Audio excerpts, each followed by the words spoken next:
이스라엘 자손들이 온전히 바친 물건으로 말미암아 범죄하였으니 이는 유다 지파 세라의 증손 삽디의 손자 갈미의 아들 아간이 온전히 바친 물건을 가졌습니다. 여호와께서 이스라엘 자손들에게 진노하시니라. 여호수아가 여리고에서 사람을 베델 동쪽 베다웬 곁에 있는 아이로 보내며 그들에게 말하여 이르되 올라가서 그 땅을 정탐하라 하매 그 사람들이 올라가서 아이를 정탐하고 여호수아에게로 돌아와 그에게 이르되 백성을 다 올라가게 하지 말고 이 3,000명만 올라가서 아이를 치게 하소서. 그들은 소수이니 모든 백성을 그리로 보내어 수고롭게 하지 마소서 하므로 백성 중 3,000명쯤 그리로 올라갔다가 아이 사람 앞에서 도망하니 아이 사람이 그들을 36명쯤 쳐 죽이고 성문 앞에서부터 스바림까지 쫓아가 내려가는 비탈에서 쳤으므로 백성의 마음이 녹아 물같이 된지라. 아멘. 하나님의 방법대로 여리고 성 전투에서 대승을 거둔 이스라엘 백성들은 승리의 벅찬 상황에서 치명적인 범죄를 저질렀는데 그 죄는 아간이 노량물을 감춘 것이었습니다. 그 죄로 인해 이스라엘은 아이성 전투에서 참패하게 되었고 지도자 여호수아와 장로들은 여호와의 궤 앞에 엎드렸습니다. 결국 아간의 죄는 밝혀지고 그와 온 가족은 아골 골짜기에서 회중이 던지는 돌에 맞아 죽게 되었습니다. 이스라엘이 참패한 아이성은 팔레스틴 중의 한 성읍으로 베델 동쪽에 있었습니다. 아이라는 지명은 무더기, 폐허의 뜻이 있는데 그것은 이스라엘 민족과 인연이 깊은 고을입니다. 일찍이 그들의 조상 아브라함이 하나님의 지시를 받아 하란을 떠나 가나안 땅에 들어갔을 때 맨 처음 하나님께 제사를 드리기 위해 단을 쌓았고 또 삶의 터전으로 첫 장막을 친 곳이 바로 이 아이였습니다.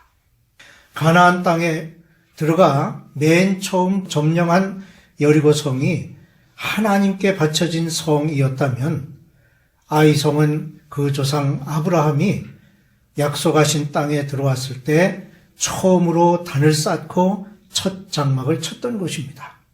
가나안 땅에 들어간 이스라엘 백성이 이 성들을 첫 공격 목표로 삼은 것에는 나름대로 이유가 있다 하겠습니다. 즉 이스라엘의 가나안 정복은 타 민족을 사륙하고 그 땅을 점령하고자 하는 전쟁이 아니라 일찍이 하나님께서 그 조상 아브라함과 이삭에게 이 땅을 네 자손에게 주리라고 하신 하나님의 약속이 이행되는 것이며 그 조상들이 살던 땅으로 돌아온 것입니다.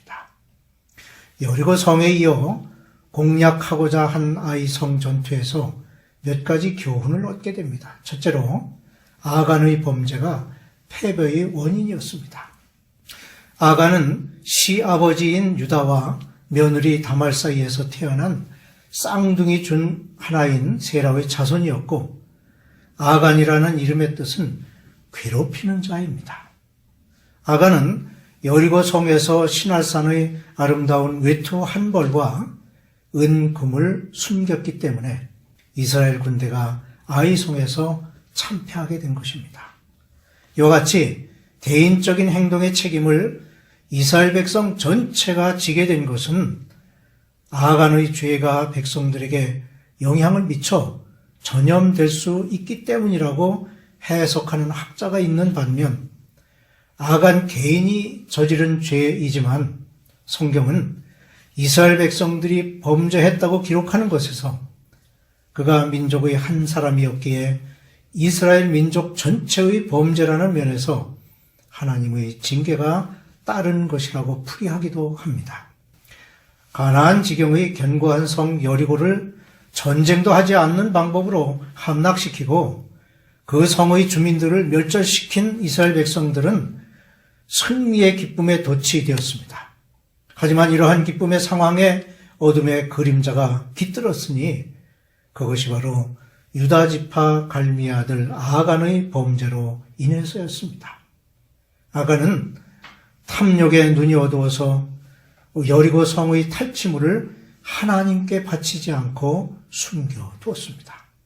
이스라엘이 여리고 성을 공격하기 전 여호수아는 백성들에게 엄히 경고하였습니다. 너희는 온전히 바치고 그 바친 것 중에서 어떤 것이든지 취하여 너희가 이스라엘 진영으로 바치는 것이 되게 하여 고통을 당하게 되지 아니하도록 오직 너희는 그 바친 물건에 손대지 말라. 은, 금과 동철 기구들은 다 여호와께 구별될 것이니 그것을 여호와의 곳간에 드릴지니라고 여호수아 6장 18절 19절에 경고했습니다.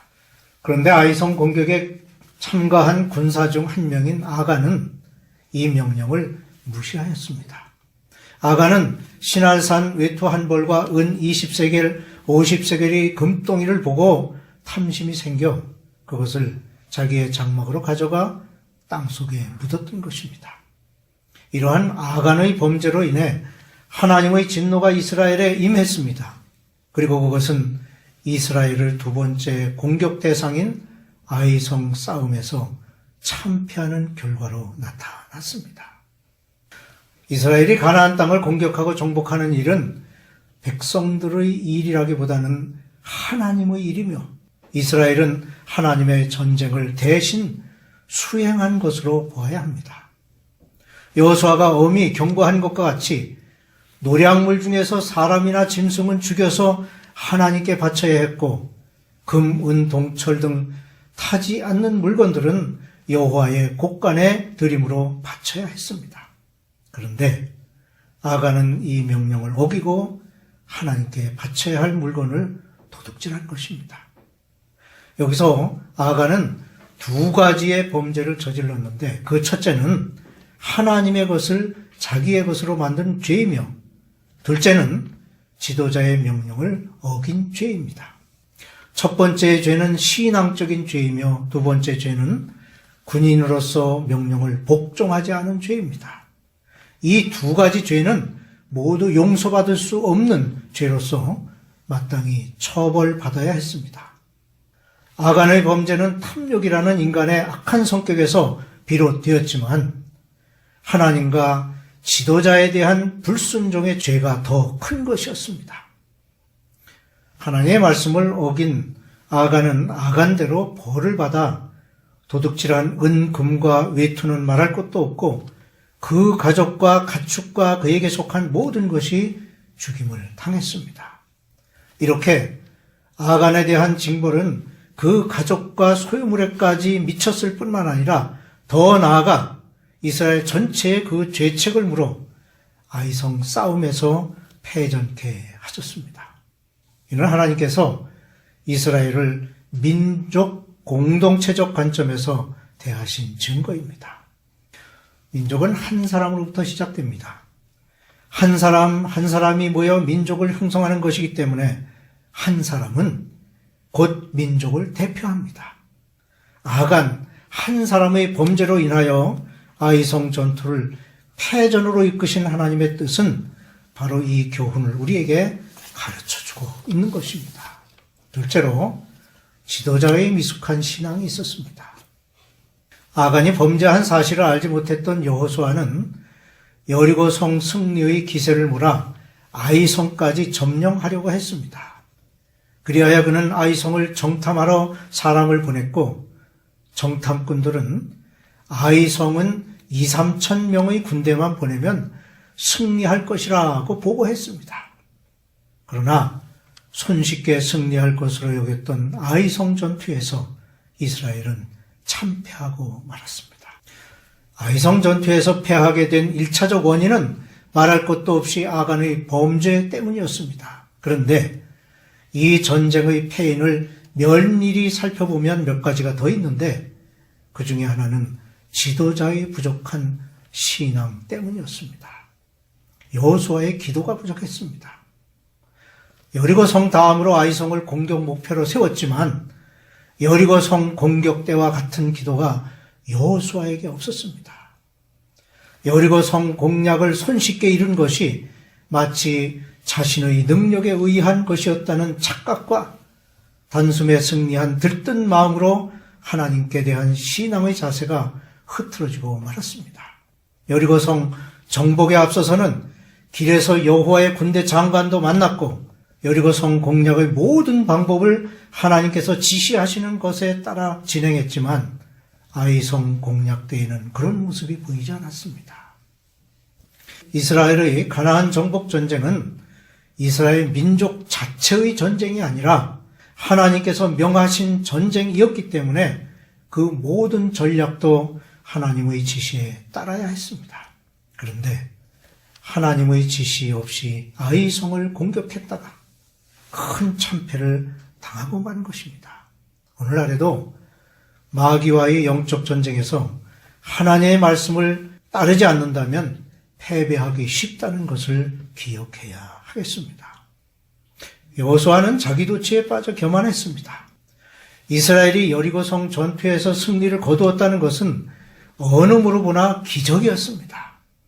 그러므로 여호수아와 백성들은 그 전쟁의 승리를 하나님께 돌리고 좀 더 겸허한 자세로 나아갔어야 했는데 그렇게 하지 않았습니다. 그들은 승리의 원인이 자기들이 주도한 전쟁의 결과였다고 착각한 것입니다. 왜냐하면 여리고성 전투에서는 공격의 방법 하나하나가 모두 하나님께서 직접 지시하신 것인데 아이성 전투에서는 전혀 그렇게 하지 않았습니다. 여호수아는 오로지 정탐꾼의 보고에 의존하여 전투에 임했던 것입니다. 여리고의 성의 승리로 인해 갖게 된 자만심과 우월감이 자기 도취의 교만에 빠지게 된 것입니다. 셋째로 실패로 인해 겸손함을 갖게 됩니다. 이스라엘을 부끄러운 패배에는 몇 가지 특징이 있습니다. 우선 이 사건은 갑작스럽게 일어난 사건이었습니다. 아이성을 정탐한 사람들은 백성들을 다 올라가게 하지 말고 라고 말합니다. 이것은 아이성 공략에서도 승리할 수 있다는 큰 자신감에 취해 있음을 말합니다. 하지만 하나님께서 보시기에는 그들이 상황을 제대로 판단하지 못한 무지한 것으로 보셨습니다. 주님의 일을 하는 사역자들이 가지는 자신감이나 용기는 결코 하나님의 능력을 대신할 수 없습니다. 이는 우리들이 살아온 과거의 경험으로 미루어 보아도 분명히 알 수 있습니다.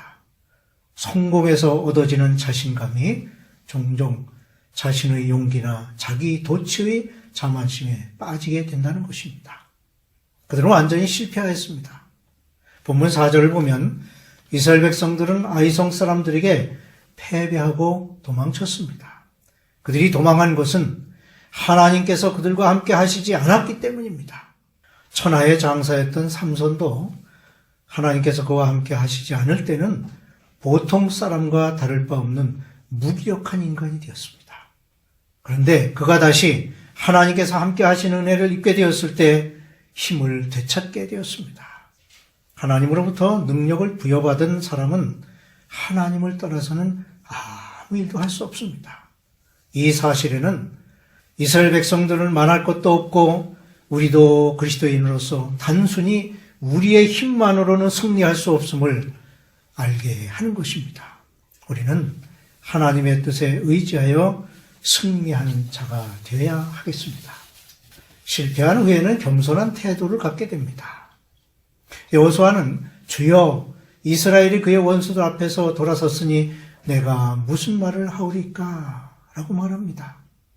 만약 우리가 실패하고서도 하나님 앞에 겸손해야 한다는 것을 발견하지 못한다면 우리는 하나님의 진정한 능력의 근원을 알 수 없게 될 것입니다. 스스로를 겸손하게 여기고 실패가 가져다주는 교훈을 받아들이는 자는 자신을 고결하게 할 뿐만 아니라 하나님 앞에 칭찬받는 자가 될 것입니다. 아이성은 여리고 성에 비해 상대적으로 아주 작은 성이었습니다. 그러기에 아이성 공격에서 느슨한 마음으로 준비하고 전쟁에 임했습니다. 지도자의 미숙한 신앙의 자세는 하나님의 참여를 막았고 무엇보다 앞선 전쟁에서 명령을 어기고 범죄한 아간의 죄로 인하여 하나님의 진노가 나타나 참패하는 결과를 낳게 되었습니다.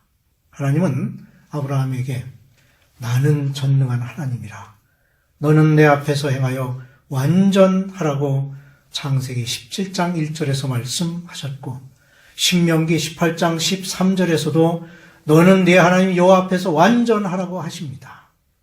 하나님 앞에서는 아주 작은 것이라도 흠이 없어야 합니다. 작은 것이라고 가볍게 여겨서는 아니됨을 일깨우는 말씀입니다. 아이성의 전투는 앞으로 이어지는 가나안 정복 전쟁에서 진정으로 중요한 것이 무엇인지를 경고하는 교훈이 되었을 것입니다. 마태복음 25장 21절은 착하고 충성된 종아 내가 적은 일에 충성하였음에 내가 많은 것을 네게 맡기리니라고 말씀합니다. 우리 또한 적은 일에 충성함으로 하나님으로부터 칭찬받는 성도가 되어야 하겠습니다.